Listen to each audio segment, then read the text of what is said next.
Now, although crime statistics today revealed a decrease in sexual offences from last year, there were still a total of just over 50,000 recorded cases, with rape and sexual assaults taking the lead. There was a slight increase in the amount of sexual assaults, at least 109 people. That's 109 people raped each day on average. Rape and murder are highlighted weekly in South African courts, especially cases that involve children. But do the latest statistics actually reflect what organisations are experiencing in their work? Well, joining us in studio now is the director of the Teddy Bear Clinic in Johannesburg, Dr. Shaheda Omar. Thank you very much for joining us and welcome to you. I would imagine, much like a lot of South Africans and interested organisations, you listened carefully to the statistics. Did they reflect what you see? Well, certainly not. I think we were totally confused when these crime stats were released today, because on the ground we immediately looked at our monthly stats. We looked at 2016 and 2017, and just going back to 2016, we saw over 1,600 children during the month of until October, and those were cases of rape. So these were children under the age of 18, and the high-risk age cohort we found were children between the ages of 10 and 14. So that was 2016, and then we looked at 2017, and we're already looking at 1,600 before the end of the year, and we know that during the festive season, certainly children are at greater risk.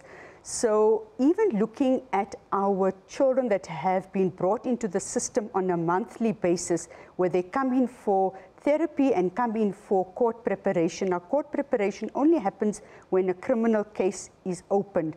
So on a monthly basis, we are seeing on average at least 65 new cases. These are victims that have been subjected to sexual assault and rape. So on the ground, the statistics are not matching up or adding up. So where's the disconnect? Why is it that the police have got one story and you, as the NGOs working on the ground, have got another story? Excellent question. So what we are finding that a lot of the victims that go to the police stations, there are pockets of excellence. We cannot paint all police officers with the same brush. However, the reception that they are receiving is not always in the best interest of the child or the family, and often as a result would recant or would withdraw and would not pursue the criminal justice process because of that kind of reception. In fact, at police station level, a lot of the victims are subjected to secondary victimization and trauma, and therefore many other families or victims of families are not willing to go through that kind of process and victimization.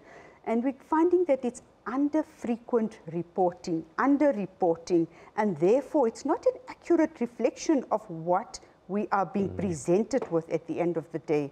And this needs to be brought into question. The other reality is that these statistics are not disaggregated in terms of gender, in terms of offense, and in terms of the relationship of the offender.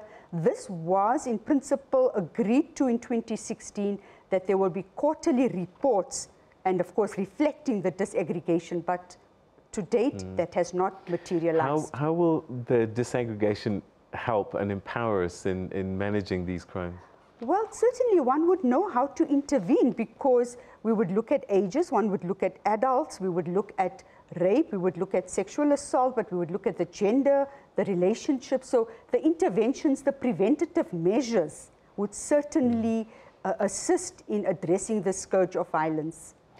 This conversation about the reception that victims get at police stations is not a new one.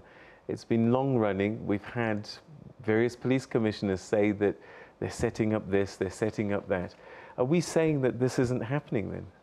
Well, certainly. I think the reality is that on the ground, victims are actually being violated by the very people that are supposed to protect them, by the law enforcement agencies. We see cases on the ground where a victim is taken into the same vehicle, a child, into the same vehicle like the alleged offender. Now, what does that tell you? So we've developed a victim-centered protocol, which we actually submitted at the police in Daba. To date, we haven't heard any feedback on the submission because we were looking specifically at the victim-centered protocol because victims' rights being violated, and for police to be aware of what they should be doing, having a checklist, because often that is the challenges we are facing, where sometimes victims are taken to the crime scene and have to come face to face with the alleged offender. Again, you know, the management. And so other people out there with their children will certainly not put their children through this kind of process and subject them to further trauma. How do we address this? Because clearly the police can only do so much. Absolutely. And partly only willing to do so much. But society also has to join the party here. What do we tell the viewers that are watching now about how we can help bring these statistics down? Well, I think the important thing is that viewers need to understand that they have rights and they need to exercise those rights. They need to escalate it. That's what we tell all our clients that come to for our services, to say that if you do not get a response on the ground with a constable and you escalate it to the next level with the investigating officer, you take it to the station commander, you take it to the cluster, but one has to continue escalating.